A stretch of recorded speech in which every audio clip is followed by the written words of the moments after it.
Glad to have you join us on the newsroom. These are the stories we're following at the moment. Organized labor unions, the Nigerian Labour Congress (NLC) and Trade Union Congress (TUC) have announced their plan to shut down the economic activities of Imo State starting from Wednesday. President of the TUC, Festus Osifo, revealed the same members of the labor unions have agreed to withdraw their services in Imo State.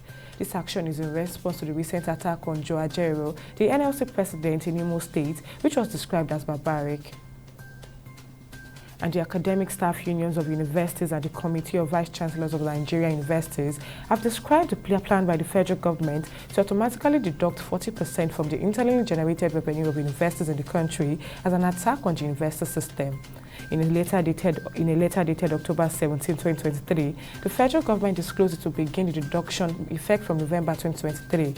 The national president of ASUU, Emmanuel Oshodeko, insisted that the federal government decision was disheartening, saying universities were not generating any revenue from the user charges and service fees they give students. And the Senate has said it will probe the purchase of the $5 billion presidential yacht and the circumstances surrounding it. The resolution was made known by the Senate Committee on Navy, chaired by the senator representing the All Progressive Congress Ogun East, Benga Daniel. The media had been agog since the reports on the procurement of the yacht, generating controversies with many Nigerians pointing accusing fingers at the presidency for being insensitive. The federal government has inaugurated additional enhanced e-passport facilities at selected Nigerian embassies in Italy, Spain, Greece, Austria and Switzerland.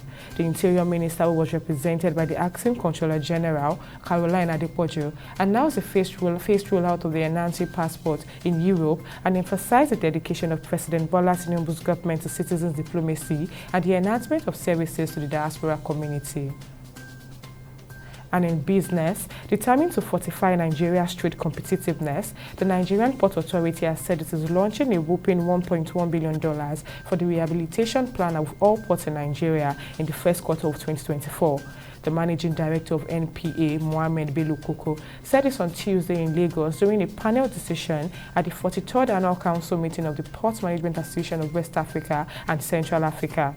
He said almost all the ports in Nigeria need rehabilitation, and NPA is initiating a substantial overhaul, starting with the Tinkana Island and Apapa ports in Lagos. And on the foreign scene, Beijing's vice president says China is ready to hold talks with the United States at all levels ahead of an expected summit in San Francisco between leaders Xi Jinping and Joe Biden next week.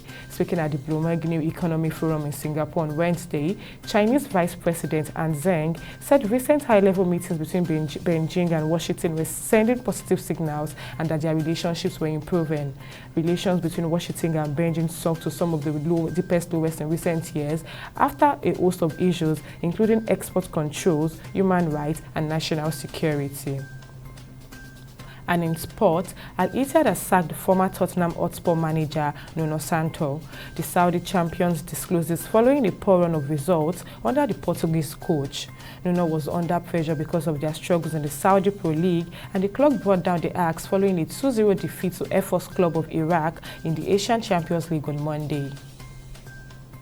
And that's it on the newsroom at this moment. Thank you for watching. I'm Okpayemi Owoshini. Bye for now.